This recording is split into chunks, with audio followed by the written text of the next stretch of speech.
আসসালামু আলাইকুম ওয়া রাহমাতুল্লাহি ওয়া বারাকাতুহু। আজকের ভিডিওতে আমরা আলোচনা করব কিয়ামতের আগে কি ঘটবে, অর্থাৎ কিয়ামতের আগে কোন কোন আলামত প্রকাশ পাবে।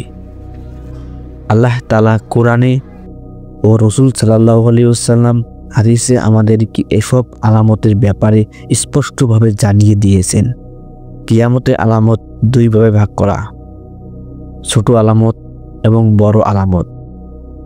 কিয়ামতের ছোট আলামত সমূহ হলো আমানতের খেয়ানত ও বিশ্বস্ততার অভাব, মানুষের উপর দায়িত্ব অর্পণ করলে তা নষ্ট করবে, জ্ঞান উঠিয়ে নেওয়া হবে, আলেমগণ কমে যাবে, অজ্ঞতা ছড়িয়ে পড়বে, হারাম জিনিসগুলোকে সাধারণ মনে করা হবে, বড় বড় অট্টালিকা নির্মাণ হবে, মানুষ প্রতিযোগিতায় লিপ্ত হবে কে সব থেকে উঁচু ভবন তৈরি করবে, মিথ্যা ও প্রতারণা বৃদ্ধি পাবে, সত্যবাদীকে মিথ্যাবাদী আর মিথ্যাবাদীকে সত্যবাদী বলা হবে।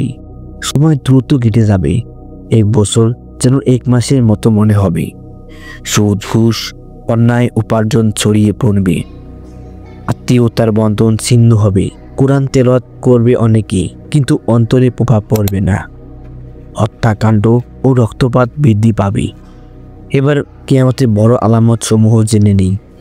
ইমাম মাহদির আবির্ভাব, আল্লাহ একজন নেক বান্দা পাঠাবেন যিনি উম্মাহকে নেতৃত্ব দিবেন। দাজ্জালের আবির্ভাব, সে মানুষকে বিভ্রান্ত করবে, সে আল্লাহর দাবি করবে কিন্তু মুমিনরা তাকে চিনতে পারবে। ঈসা আলাইহিস সালাম এর আগমন ঘটবে, তিনি আসমান থেকে নেমে আসবেন এবং দাজ্জালকে হত্যা করবেন। ইয়াজুজ মাজুজের আগমন, তারা বিশাল সংখ্যায় বেরিয়ে আসবে এবং দুনিয়ায় ধ্বংসযজ্ঞ চালাবে। কিয়ামত তিনটি বড় ভূমিকম্প হবে, একটি পূর্ব দিকে, একটি পশ্চিম দিকে আর একটি আরব উপদ্বীপে। সূর্য পশ্চিম দিক থেকে উদিত হবে, এটা ঘটলে আর তওবা আর কবুল হবে না।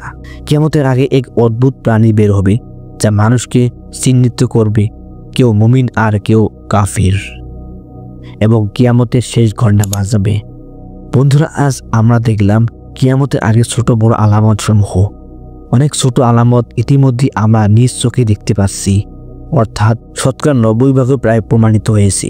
তাই আমাদের উচিত এখনই আল্লাহর প্রতি ফিরে আসা, নামাজ কোরআন মেনে চলা এবং নেক আমল করা।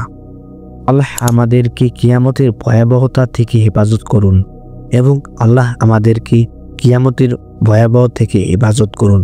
আসসালামু আলাইকুম ওয়া রাহমাতুল্লাহ।